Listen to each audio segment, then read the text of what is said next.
Buenas, profesora. Buenas noches. Voy a exponer la forma agraria con los integrantes.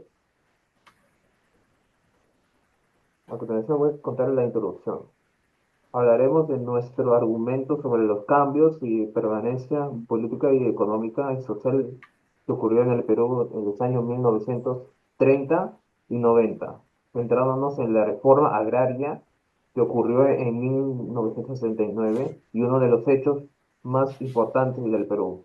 Nuestra postura es de la reforma agraria que fue beneficiosa en los aspectos políticos, sociales, porque buscó justicia e igualdad y negativa al aspecto económico, político y social, por su mala implementación y los problemas que generó la reproducción. A continuación, se le paso a mi compañero César. Desde los años 30, el Perú vivía grandes desigualdades políticamente. El país tuvo gobiernos inestables, golpes de estado, dictaduras y breves etapas democráticas. Económicamente, el país dependía de la exportación de materias primas como el algodón, el azúcar, el petróleo, lo que generaba riqueza para unos pocos, pero mantenía en la pobreza a los campesinos y trabajadores. Eh, en 1964, el presidente Fernando Belaúnde Terry intentó una reforma agraria moderada, pero no logró grandes resultados, porque el Estado no tenía los recursos ni la organización suficiente para aplicar una verdadera distribución de tierra. Esta situación llevó a que en 1968 el general Juan Velasco Alvarado tomara el poder mediante un golpe de Estado y aplicara una reforma agraria mucho más radical desde el punto de vista la política. Velasco buscaba eliminar el poder de la oligarquía y fortalecer el Estado. Su gobierno fue una dictadura militar, pero con un discurso de justicia social y soberanía nacional. En el aspecto económico, Velasco repartió las grandes haciendas y empresas agrícolas entre los campesinos, organizándolos en cooperativas para que trabajaran las tierras de forma colectiva.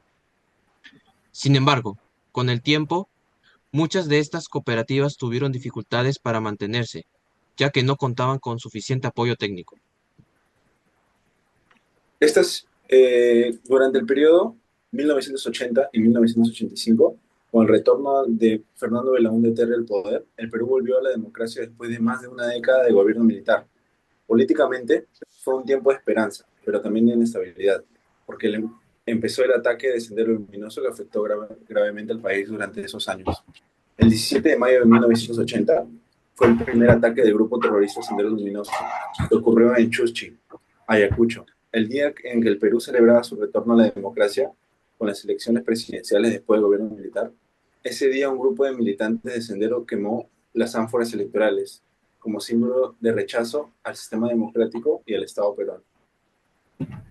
A continuación, también económicamente, el gobierno de la UNDE intentó impulsar obras públicas y presentamos extranjeros para mejorar el desarrollo del país. Dentro de una crisis, los precios subían cada mes, constantemente las deudas extremas crecían y la pobreza aumentaba millones de peruanos. El desempleo también creció y muchas familias tenían dificultades para cubrir sus necesidades básicas. Socialmente, la población vivía con miedo e inseguridad debido a rumores sobre el avance del terrorismo. En las zonas rurales, los campesinos quedaban atrapados entre Sendero Luminoso y las fuerzas del Estado, sufriendo violencia de ambos lados, y miles de personas tuvieron que abandonar sus comunidades buscando seguridad. Durante los años 80, Belaúnde pensó que era un problema pequeño, pero al ver que los atentados crecían y aumentaban en 1981 y 1982, declaró el estado de emergencia en Ayacucho y envió al ejército para combatir al Sendero Luminoso.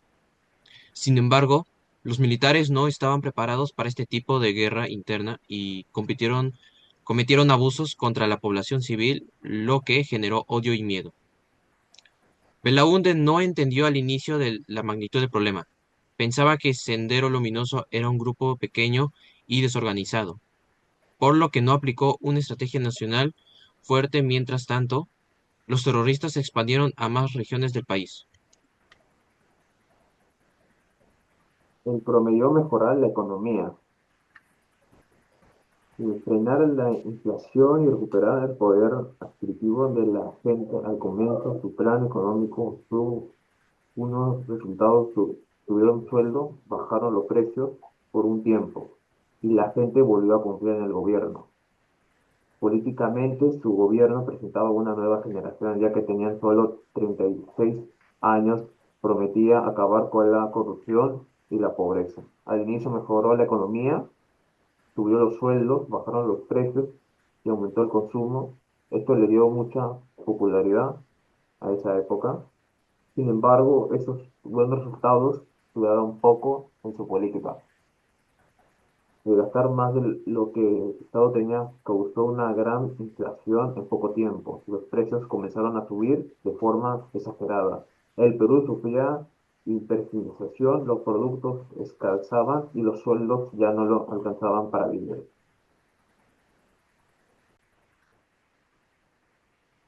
La pobreza aumentó y el terrorismo de Sendero Luminoso se volvió más violento. Hubo apagones, también hubo coches bombas y asesinatos. Cuando terminó su mandato en 1990, el Perú estaba sumiendo en una profunda crisis económica, política y socialmente, con millones de personas afectadas por la pobreza y la violencia. De ese año realizaron nuevas elecciones presidenciales y el que ganó con más votos fue Alberto Fujimori. En 1990 el país ya estaba en la crisis. Los precios aumentaron y el Sendero Luminoso y el MRTA seguían atacando y causando terror en el país.